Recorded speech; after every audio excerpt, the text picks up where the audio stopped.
covering the entire Piedmont-Triad and everywhere you are. This is WXII 12 News at 5. And happening right now on WXII 12 News at 5 o'clock, luck be a lottery ticket tonight. Thousands of people from coast to coast hoping to cash in as Powerball fever sweeps the nation. But first, we're starting off in the Weather Center with Chief Meteorologist Lainey Pope, and there's more rain on the radar. Yeah, we've got the clouds out there. We have rain coming down as well, especially over the mountains and foothills. Here's that live sweep of Super Doppler 12 radar that we have become all too familiar with this summer. You can see rain still coming down over parts of Wilkes County. It is heavy at times. Also some wet weather that's moving across Surrey County. We've been rain-free across the Triad, at least for now, but as we zoom in a little bit closer to the northwestern part of Forsyth County, perhaps a little bit of patchy light rain getting ready to cross over Highway 52 from King to Pilot Mountain, as well as Mount Airy, getting wet this afternoon. Also heavy rain north of Wilkesboro in the Mulberry community, that lifting northward toward Trap Hill up into our Virginia counties from Galax to Hillsville, Fancy Gap, as well as Cana. You've got wet weather moving in. Over the last 24 hours, most of the wet weather has been to the west. Now it's going to be pushing east over the next couple of days, but as we go through tonight, only isolated showers are in the forecast for the Triad. We're going to see temperatures that stay warm and muggy. They'll be in the mid to upper 70s. We'll look for rain to become a little more widespread in our 7-day forecast. I'll be back with details on that coming up. And you can keep track of the forecast anywhere you go. Check out our interactive radar available on WXII12.com, WXII 12 News app for smartphones and tablets. Back to our top story. As it stands, tonight's Powerball jackpot is at $425 million, and it's expected to grow. One of the biggest in history. Rob Wu is live in Kernersville with more on all the excitement of Lotto fever. It's all new at 5 o'clock. Rob? Cam and Wanda, now that people are coming out of work or out of class, we're starting to see them come to convenience stores, or in this case, gas stations, to pick up their Powerball tickets. And what a difference a few days make, right? On Saturday, this jackpot was $300 million. Nobody won, so now it's soared to $425 million, the fourth largest jackpot in U.S. lottery history. So a lot of people taking a 1 in 175 million chance at striking it rich. No one's matched all 6 numbers since June. So this jackpot has been steadily building, and if no one wins tonight, we could be approaching record territory for the next jackpot. But back to today's drawing, we decided to change things up a bit, do something a little different, and asked a local psychic to share her thoughts. We met up with Selena, who's been doing readings for 42 years, and some of the clients that she has walks through her doors hoping for the winning numbers. And she says no one can predict all of that, and while she believes everyone has their own lucky numbers that they are destined or chosen for them, it is not meant to be used for gambling. Nonetheless, her intuition tells her some people are going to be pretty happy tonight. But I do feel that there is going to be people that's going to have good luck tonight. I feel that there's going to be 3. I cannot say that it's going to be all 6 of the numbers, but there is going to be some winners. Now, if you match all 5 numbers but not the Powerball, you'll still walk away with $1 million. Now, the biggest jackpot ever, that was $656 million from last March. That was a Mega Millions game. And Cam and Wanda, if no one wins tonight, we could be getting close to that number. Back to you.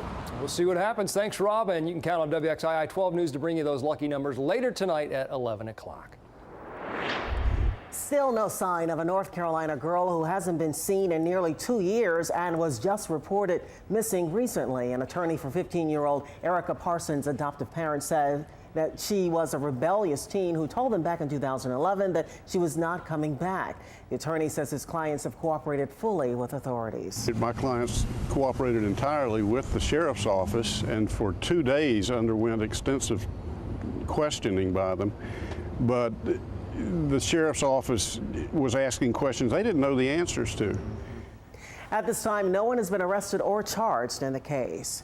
It's a fear for anyone who owns a swimming pool. Yesterday in Atlanta, singer Usher's 5-year-old son was rushed to the hospital after becoming stuck in the pool drain. The boy remains in the hospital tonight. Our Margaret Johnson spoke with a local family in Stokes County about the precautions they take in the water. The Cardwell family here in King has a pool in their backyard, and just like Usher, they have small children. 7-year-old Mary and 10-year-old Cole have been swimming since they were babies. Tracy has always worried that the kids' hair or swimsuits might get stuck in the pool drain, which doesn't have a cover on it, possibly trapping them underwater. And after hearing about Usher's son, it really hits home, and they have a plan just in case. Yeah, I always wonder, when that has happened, do people not know how to shut the pump off? I mean, you know, that would be the first thing that I would do, is just run and just flip the switch and just cut it off. I mean, that would break the suction. That would break the, you know, that would get the child off immediately if you just cut it off. They're at the age now where they're in the deep end constantly, you know, diving to touch the bottom. And so, I mean, it's definitely a precaution that we'll take now. In 2007, the federal government mandated that all public-private pools and spas be retrofitted with drain covers after 80 injuries and 12 deaths, mostly children. But backyard pools aren't subject to the same yearly inspections. The Cardwells now are seriously looking at getting one of those drain covers.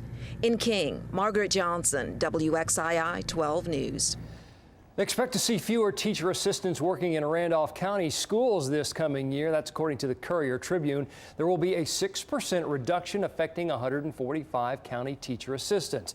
That move, approved by the school board, reduces salaries by about $1,200 a year. School, by the way, starts in Randolph County on August 26th.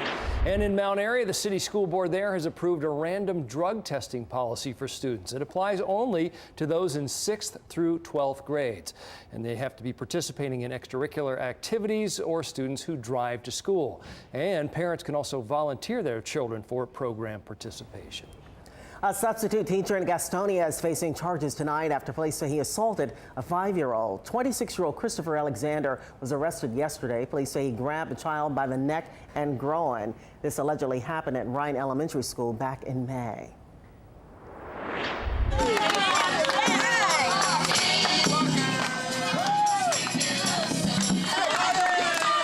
Well, some kids in Guilford County today got the red carpet treatment on their first day of school. This is video from Allen J. Elementary in High Point.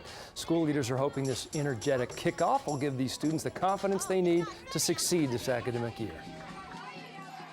We ought to be sure that obviously they should be learning all of the basics, but in addition to that, they should be supporting each other. That's a critical part of this school, is kids supporting each other in their learning process, and then also that this should be an opportunity for a lot of fun as well. Great. Allen J. is one of 13 schools in Guilford County that started the school year today. Jury selection continues in the Robert Dixon murder trial. The 49-year-old is accused of hiring 2 people to kill his stepmother back in 2007 in Alamance County. If convicted, Dixon could get the death penalty. Testimony in the trial is expected to start sometime next month. Prosecutors say they won't seek the death penalty in a stabbing stemming from a road rage incident in Davidson County. 35-year-old Derek Gribble is charged with murder. He's accused of killing 22-year-old Colton Johnson back in May on West 11th Avenue in Lexington. Who are you going to call? Well, for 3 North Carolina men, it wasn't Ghostbusters, but 911, and tonight they're in jail on meth charges because of it.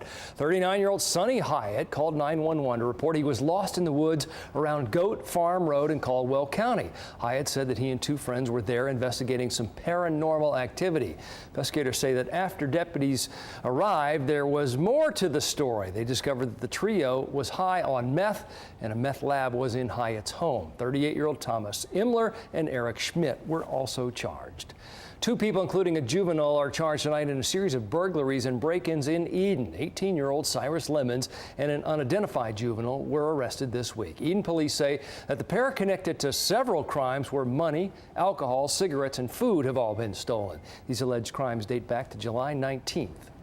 A man who police say videotaped the Carolina Mudcats locker room is now accused of doing the same thing at East Carolina University. 33-year-old Daryl Strong faces 3 counts of secret peeping just months after he was given probation for the Mudcats incident.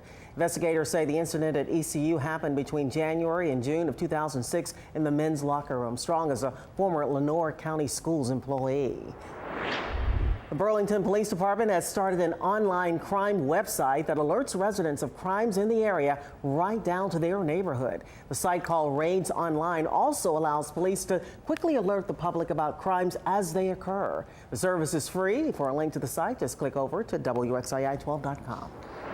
Right now, Winston-Salem firefighters are investigating an overnight business fire. This broke out around 4 o'clock this morning at OGB One Stop, which is on Old Greensboro Road. Firefighters say that most of the damage was to the outside of the building. That store was closed at the time and nobody was hurt. Looking ahead tonight, Duke Energy plans to meet with Greensboro residents to talk about upcoming tree trimming in their neighborhoods. That meeting is at 6 o'clock at Peeler Recreation Center on Sykes Avenue. You'll recall that last year that utility company got a lot of flack for cutting down some trees in a Greensboro neighborhood. That angered the residents there.